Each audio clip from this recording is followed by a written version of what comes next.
With Donbass heating up like a pressure cooker about to explode, Putin suddenly dropped a bombshell during his visit to India last week, after a closed-door meeting with two U.S. representatives that did not yield any signs of peace.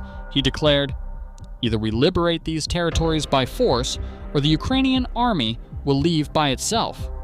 A statement that sounds like Moscow has two options, but is actually a confession that there are no options, because everyone knows Ukraine will not leave by itself, and everyone can see it. Russia is pouring 30,000 troops into Donbass just to keep things from collapsing. And it is this contradiction that makes people ask, why does Putin want to keep Donbass at all costs? What is happening there that makes him want to send strategic reserves into the fight? Because Donbass has never been quiet, but this week it became an epicenter that even the most pessimistic analysts didn't expect. Russia suddenly mobilized 30,000 troops, a number that never comes up unless the Kremlin senses that something has gone off course. No one sends 30,000 troops into a region described as stable and stable, unless it's really out of control. This massive mobilization is like trying to shove a steel wall into a dam that's already leaking. And that leak is Donbass, a place Putin once declared safe, stable, solid. Now those lines sound like an old commercial, replayed just as the wall behind it is cracking. What's scary is not the number of troops, but the kind of troops being sent in. Strategic reserve units, the ones Russia uses only when absolutely desperate, are now being dragged straight to the front lines like the last patches on a slowly tearing map. That tells two unmistakable truths. Russia is genuinely worried about Donbass falling apart. Russia has no better forces to fill the gap. The Russian media, which loves to boast of tremendous progress, is suddenly silent. Only a few pro-Kremlin bloggers dare to speak the truth, and they speak with the tone of someone who has seen something they don't want to see. The situation is very difficult, and when the propagandists start to shake their voices, you know something is burning, a much bigger fire than the news reports dare admit. Because on the other side of the front line, Ukraine isn't just attacking, it's probing for weakness. FPV drones are flying into trenches, HIMARS are laying fire through the night, artillery is hitting supply lines. Ukraine has seen its breaking point, and when its opponents see its weakness, all that political confidence is just a thin layer of paint on a rotting wall. Donbass is entering a new chapter, one unlike anything we've seen in the past 2 years. New Russian troop concentrations are popping up across Krasny Lyman, Savatovo, and especially the strategic Torske-Dubrova corridor. These are areas just 8 to 12 kilometers from the front line, too close for what the Kremlin calls its strategic reserve. In other words, Russia is moving its reserves right where they're needed most. And that's not a sign of initiative, it's a sign of imbalance. But even more confusing is where these troops are coming from. According to several Russian military bloggers, more than 11,000 of the 30,000 reinforcements have been withdrawn from the direction of Kupiansk, where Moscow had said it would create overwhelming superiority. The reality is, no advantage has been created, and now they have to withdraw troops from the north to patch the holes in the east. When an army has to move troops in that way, it's not strategic. It's a picture of a man standing in a leaking boat trying to plug the hole with both hands, but the water keeps pouring in, and a second hole is appearing in the supply line.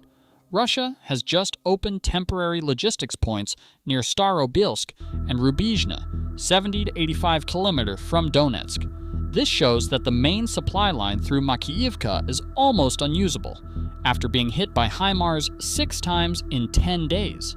In modern warfare, when logistics start to break down, everything behind it starts to break down. But that's not the worst part. Internal reports leaked over the past week show that Russia is moving troops into Donbass faster than they can equip them.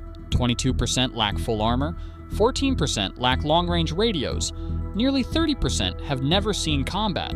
And this is the force Russia hopes will stabilize the Donbass front. Ukraine did not miss that opportunity. They tracked every Russian troop movement on the R-66 route using drones and commercial satellites. They knew that a force moving hastily, under-equipped, and unfamiliar with the terrain would be a golden target for FPV drones. In the past 72 hours alone, Ukraine has destroyed 47 Russian targets in the Bilohorivka area. From supply trucks, artillery shells, to field artillery positions. This number is not an exaggeration. It demonstrates the pressure Russia is under. But in Moscow, the defense ministry still repeats the familiar phrase, "The situation is completely under control."